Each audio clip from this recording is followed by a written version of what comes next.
Bonjour Christian Cotten. Bonjour. C'est l'occasion aujourd'hui, plus de 15 ans après une émission retentissante qui s'est produite sur le plateau de Ciel Montmardi, consacré aux sectes, et dont l'animateur est le célébrissime Christophe de Chavannes. Tu avais eu à ce moment-là l'occasion de mettre un petit peu, je dirais, le grand animateur de TF1 dans l'embarras, suite en fait à une volonté de ta part et de ton complice de mettre en évidence une attitude tout à fait scandaleuse des médias en général et de cet animateur en particulier. Donc ce sera l'occasion ici dans cet entretien d'aborder finalement un sujet longtemps après l'événement lui-même, mais pour expliquer la raison pour laquelle tu es sorti en apparence de tes gonds sur le plateau pour mettre en évidence ces choses qui sont inadmissibles de la part de gens qui devraient avoir un petit peu plus de recul face aux choses. Oui, je crois que c'était effectivement intéressant de revenir 16 ans après sur cette émission. J'ai publié il y a quelques jours sur ma page Facebook un condensé de cette émission qui était longue. Quelqu'un que je ne connais pas a aimablement fabriqué il y a quelques semaines un condensé sur quelques 15 minutes, je crois, de cette émission qui reprend les moments les plus intenses, les plus violents aussi. Je crois que c'est effectivement intéressant 15 ans ou 16 ans après de revenir là-dessus pour expliquer le contexte.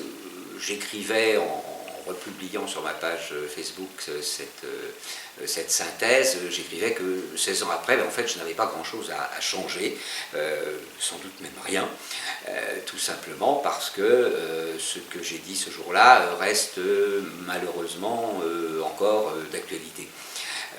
Effectivement, c'était un sketch surprenant qui a dû beaucoup bousculer certaines personnes, que un certain nombre de gens n'ont pas véritablement compris, puisque nous avons fabriqué avec un de mes amis qui était présent dans la salle, Joël Labruyère, nous avons fabriqué effectivement, j'allais dire de toutes pièces, non, nous avons interagi avec les circonstances, avec l'environnement, mais nous avons volontairement provoqué un choc, provoqué une rupture, tout simplement parce que nous voulions répondre à un certain nombre d'enjeux et que, ma foi, la seule façon de répondre à ces enjeux dans les circonstances dans lesquelles nous nous trouvions, eh bien, c'était de créer une rupture violente. Je crois que c'est intéressant de rappeler le contexte de l'époque. Nous sommes en 2001. Cela fait environ 5-6 ans, voire un peu plus, un mouvement collectif impulsé par certains groupes, certains d'entre eux, je les qualifierais tout à l'heure de groupes criminels, pas tous, mais certains groupes utilisant les institutions de l'État ont lancé à partir de 85 avec un fort ralentissement pendant 10 ans, tout simplement parce qu'à l'époque le président de la République ne voulait absolument pas suivre cette histoire. À partir de 95-96 a été lancé un mouvement que nous avons appelé de chasse aux sectes, c'est-à-dire de chasse à un certain nombre de minorités spirituelles. Récentes, nouvelles, depuis les années 70, en France comme ailleurs, tout autour de la planète, sont nés et se sont développés divers mouvements, moi j'appelle d'exploration de la conscience. Alors d'un côté, on a des grandes agences de voyage, je ne vais pas les citer, mais qui sont de grandes organisations internationales, et puis d'autre côté, on a des groupes de méditation locaux autour d'un professeur de yoga ou d'un psychothérapeute ou d'un enseignant en naturopathie, peu importe. Se sont développés effectivement dans les années 60, à partir des années 70, un grand nombre de minorités spirituelles, philosophiques et mystico-ésotériques, si on veut être un peu caricatural ou péjoratif, alors, dans lesquels on a trouvé effectivement diverses et variées déviances ou violence, d'emprise psychologique sur certaines personnes, mais rien dans tout cela ne justifiait fondamentalement un mouvement de véritable chasse aux personnes. Il y a eu, avec ce mouvement de chasse aux sectes impulsé au plus haut niveau de l'État français, des centaines de victimes. Des gens qui en sont morts, qui se sont pendus, qui se sont suicidés parce que persécutés dans leur travail, persécutés dans leur vie quotidienne, persécutés dans leur vie familiale. Là, nous étions dans ce contexte-là à l'époque, lors de cette émission avec De Chavannes, que je connaissais déjà et qui me connaissait. Il m'avait invité, je crois, 2 ans auparavant, ou 1 an et demi, peu importe, dans une émission assez banale sur RTL, où nous avions devisé gentiment de créativité, d'intuition et de différents thèmes de psychologie. Nous étions donc rencontrés, et là, il me fait inviter à Ciel Montmardi sur le sujet des sectes. Et je me retrouve dans un scénario de ce que j'appelle un procès stalinien ou un procès inquisitorial. Les procès staliniens, les procès inquisitoriaux reposent sur une même technologie, qui est la technologie du double lien paradoxal. Tu es un menteur, prouve-moi le contraire. Ce qui est une parfaite façon de rendre fou quelqu'un, puisqu'il n'y a pas d'issue à ce genre d'accusation. On sait très bien que, par définition, un procès stalinien ou un procès inquisitorial se termine par la mise à mort de l'accusé, que l'on accuse, à qui on reproche à chaque fois ou à peu près, de toute façon, de mentir et de cacher. Et face à cette situation de procès de type inquisitorial ou stalinien, j'avais à peu près un seul choix, être parfaitement d'accord avec tout le monde en disant oui, vous avez raison, les sectes c'est dangereux. Qu'est-ce que c'est qu'une secte? Une secte, c'est le groupe de l'autre. C'est-à-dire, c'est le groupe auquel un autre appartient et qui n'est pas le groupe auquel moi j'appartiens. Alors bien sûr, on sait, on ne va pas revenir là-dessus, il y a dans tous les groupes, quels qu'ils soient, des pathologies. Ça commence au couple, la pathologie, et puis quand après il y a une famille, la pathologie est fréquente aussi. Ça se termine dans un certain nombre de cas mal, par des divorces et des conflits divers, et n'importe quel groupe humain, que ce soit une grande école avec les pratiques rituelles d'initiation et de, comment appelle-t-on cela, les mots m'échappent, pardonne-moi, lorsque dans les grandes écoles on pratique des rites d'entrée particulièrement violents, de bizutage, on est dans une forme de pathologie. Les systèmes d'emprise psychologique sont parfaitement connus dans les groupes, dans les familles, dans divers systèmes, que ce soit des clubs inoffensifs par ailleurs, sur des thèmes divers, etc., etc. Donc ça, c'est pas le problème. Le problème des pathologies de groupe, il est universel. On le trouve aussi bien dans des grandes entreprises où on va avoir du harcèlement, etc., etc. Et par contre, l'enjeu, en fait, du contexte de l'époque, c'était le développement des minorités spirituelles. C'est-à-dire, développement de quoi? Développement de formes diverses et variées d'éveil, d'expansion de conscience, avec un enjeu derrière de pouvoir. Les grands systèmes religieux ont besoin de contrôler les âmes. Et dans les grands systèmes religieux, en France, depuis, on va dire, quelques siècles, nous avons 2 grandes églises. L'Église catholique et romaine, avec quelques annexes autour, la chrétienté, on va dire. Et puis nous avons ce que moi j'appelle l'église maçonnique, qui est une église, elle repose comme toute église sur un mythe, enfin des mythes, des rites et des symboles. Nous avons là les 3 caractéristiques de n'importe quelle religion. Église catholique d'un côté ou chrétienté de façon un peu plus large, église maçonnique de l'autre côté. Puis la France a vécu sur ces 2 piliers religieux-là depuis le XVIIe siècle, le XVIIIe siècle, avec une espèce d'équilibre dynamique, de guerre entre ces 2 grandes églises, mais les 2 contrôlaient l'essentiel de la population. Les athées laïcs, bien souvent francs-maçons, ne se rendant pas forcément compte qu'ils étaient quand même dans un système religieux, même s'ils se prétendent simplement philosophiques, et puis de l'autre côté, la chrétienté. Et dans les années 70, l'hindouisme, le bouddhisme et de multiples minorités spirituelles qui se sont fabriquées, parce que la spiritualité c'est ça, c'est de la créativité, c'est de la découverte, c'est de l'intuition, et l'émergence d'une multiplicité de minorités, finalement c'est quelque chose de très banal. Lorsque l'on rentre à l'intérieur de l'Église catholique, c'est un ensemble de sectes de l'Église catholique, c'est-à-dire de monastères, de groupes de monastères, de chapelles, d'écoles, de traditions différentes où tout le monde est d'accord et personne ne l'est les uns avec les autres. Et donc on a un phénomène naturel contre lequel tout d'un coup une partie de certaines loges maçonniques et une partie de certains groupes plus ou moins héritiers de l'inquisition moyenâgeuse de l'Église catholique s'allient entre eux, alors au motif de quelques dizaines, centaines, pourquoi pas, dérives diverses et problématiques diverses, tout d'un coup se mettent à faire la chasse aux sectes au travers d'institutions comme la MILS, puis la Mivilude derrière. Je ne vais pas citer les noms des gens concernés, ils ont tous disparu de la circulation politique et c'est tant mieux depuis cette époque. Ça s'inspirait de la chasse aux sorcières. Hein. C'est une forme de chasse aux sorcières. Alors pourquoi cette chasse aux sorcières ? Volonté de pouvoir et de contrôle des deux grands systèmes. Alors les deux grands systèmes aujourd'hui sont très très mal à l'aise parce qu'ils sont confrontés à laisser s'introduire entre eux un nouveau système religieux qui est l'islam. Et là ils sont perdus. On ne va pas développer ce sujet-là, mais c'est intéressant de bien comprendre ça. La France a vécu très tranquillement pendant en gros 2 ou 3 siècles avec ses deux piliers, l'Église catholique et l'Église maçonnique, et tout d'un coup elle est obligée de faire une place à l'islam depuis 20, 30, 40 ans. Et là, évidemment, ça coince de partout. Mais c'est un peu un autre sujet. Chasse aux sorcières, parce que volonté de pouvoir, volonté de contrôle.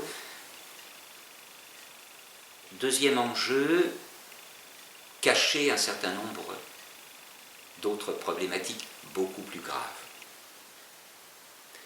Autre problématique beaucoup plus grave, par exemple, et ce n'est qu'un exemple, et nous étions en plein dedans à l'époque, le dossier de l'ordre du Temple solaire, qui est un dossier de corruption politique, qui est un dossier militaire, qui est un dossier financier, à grande échelle, qui concerne beaucoup de monde au sein des institutions de l'État à l'époque, et qui aboutit à 75 morts, ou à peu près. Et par rapport auquel il y a une volonté collective de mettre un couvercle. Parce que le dossier est trop dangereux. Le dossier implique trop de monde, il implique des problématiques de trafic de matériaux nucléaires à l'époque entre l'URSS finissante, après le mur de Berlin, avec le Québec, avec l'Italie, avec l'Iran. Le dossier est beaucoup trop dangereux, alors il faut faire un couvercle.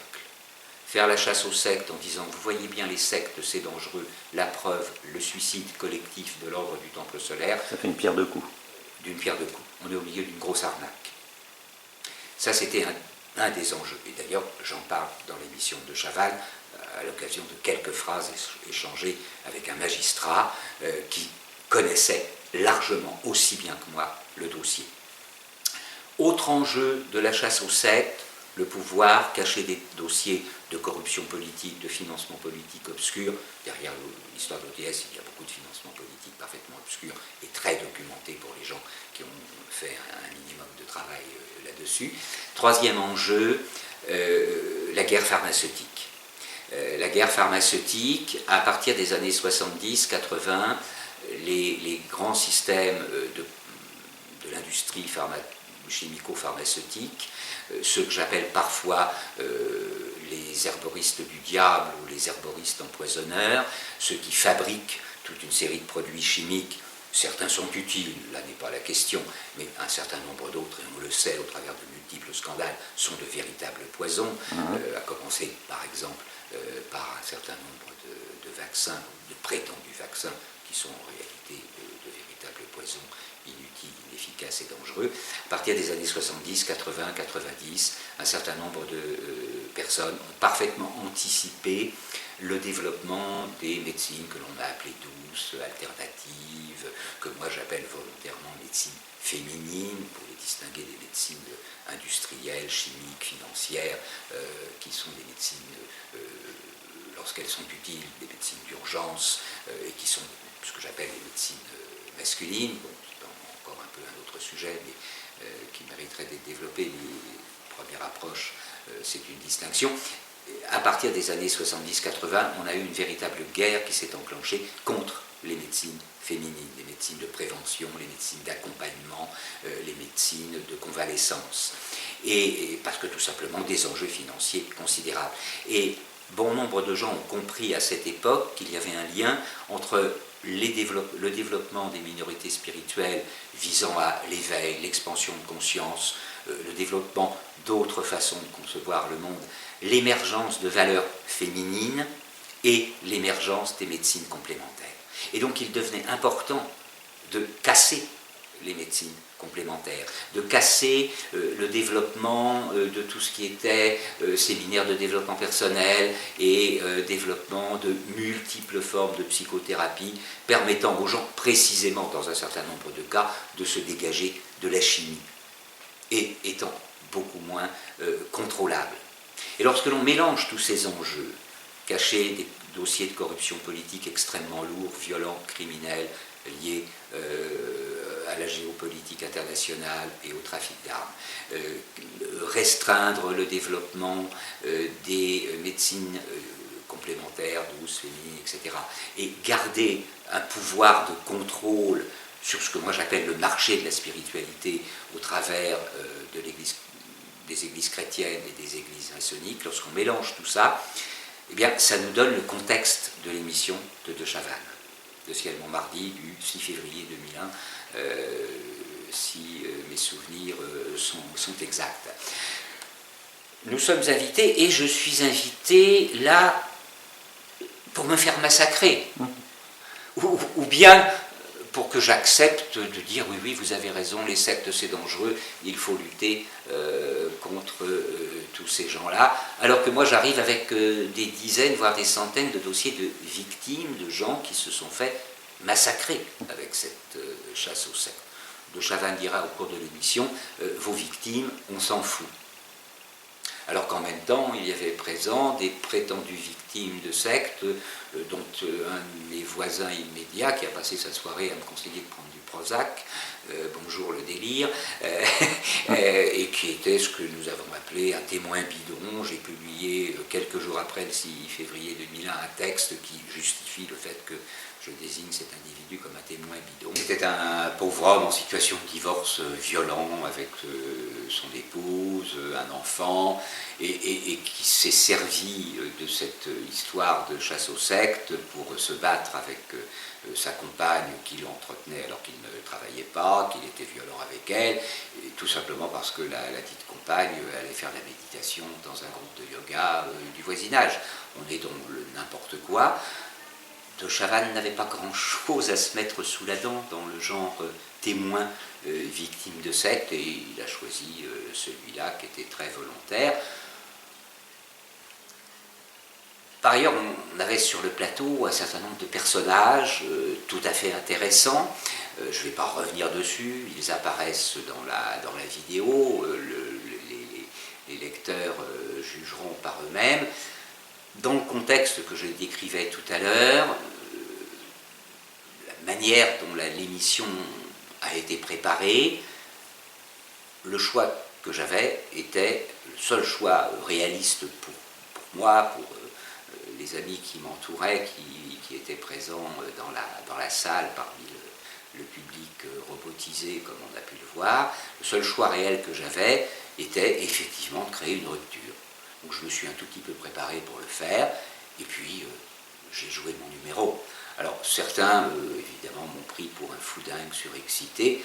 J'étais en réalité, au fond, très très calme, comme je l'ai d'ailleurs montré à certains moments, ce qui m'a permis aussi de déstabiliser psychologiquement de Chavannes de manière assez assez violente pour lui. Je lui ai offert de lui expliquer très tranquillement comment on pouvait faire ce genre de choses. C'est jamais que l'art du comédien, ça fait partie aussi de mon métier de savoir faire ce genre de choses. Alors effectivement, j'ai, au moins en apparence, piqué une grande colère, tout simplement parce que le but était de renvoyer à certaines personnes qui étaient présentes sur le plateau. D'autres étaient de simples naïfs, comme Bruno Solo, que j'ai croisé à une autre occasion quelques temps plus tard, et avec qui nous avons fait copain-copain, parce que lui aussi s'est rendu compte qu'il avait été soumis à un certain nombre de manipulations. Il n'est pas plus naïf que cela. Bon, moi je m'adressais à certains personnages du plateau, et mon but était de renvoyer le miroir caricatural de leur propre violence. Et 15 ans, 16 ans après, je me dis, finalement, j'ai pas si mal joué que ça. Ça m'a coûté très cher derrière, parce que j'ai perdu immédiatement la clientèle dans le monde de l'entreprise où j'exerçais avec succès à l'époque. Ça m'a coûté effectivement très cher, mais 15 ans, 16 ans après, je suis très fier de ce que j'ai fait, parce que cela permet au moins aujourd'hui à un certain nombre de personnes de comprendre à quel point nous sommes dans un environnement politique de manipulation permanente par un certain nombre de médias qui sont au service, in fine, lorsque l'on analyse véritablement les dossiers, qui sont au service de véritables bandes criminelles organisées qui utilisent d'une part les institutions de l'État pour commettre un certain nombre de crimes, dont certains sont de véritables crimes de masse, qui utilisent donc les institutions de l'État et évidemment les médias qui sont aux ordres de ces dites institutions, ou du moins d'un certain nombre de réseaux. Et je crois que de ce point de vue-là, cette émission est salvatrice. Alors, moi, effectivement, ça coûte cher un peu à ma propre image, mais j'ai envie de dire, je m'en moque. J'ai fait mon job ce jour-là, j'ai fait ce que j'avais à faire. De Chavannes a perdu son émission le lendemain matin, clairement. Je l'ai su par l'ex-maîtresse d'un de mes amis proches qui travaillait dans l'équipe de Chavannes. Il a perdu son émission, il y a eu un épisode la semaine suivante, et puis après c'était terminé pour lui. Ce n'était pas mon but en soi d'assassiner ce pauvre garçon, mais c'est en tout cas ce qui s'est effectivement passé. Bon, voilà, alors aujourd'hui j'ai envie de dire, fermons le dossier quelque part, et ne le fermons pas non plus, parce que cette émission raconte quelque part en creux ce qui se passe encore aujourd'hui en matière de manipulation médiatique et politique, dans le but de cacher un certain nombre de choses que l'on préfère ne pas voir. On a le même phénomène avec l'utilisation systématique du terme complotiste, sans bien sûr que les gens qui utilisent ce terme-là précisent que c'est une invention de la CIA pour justement museler, je dirais, les propos un peu hors système.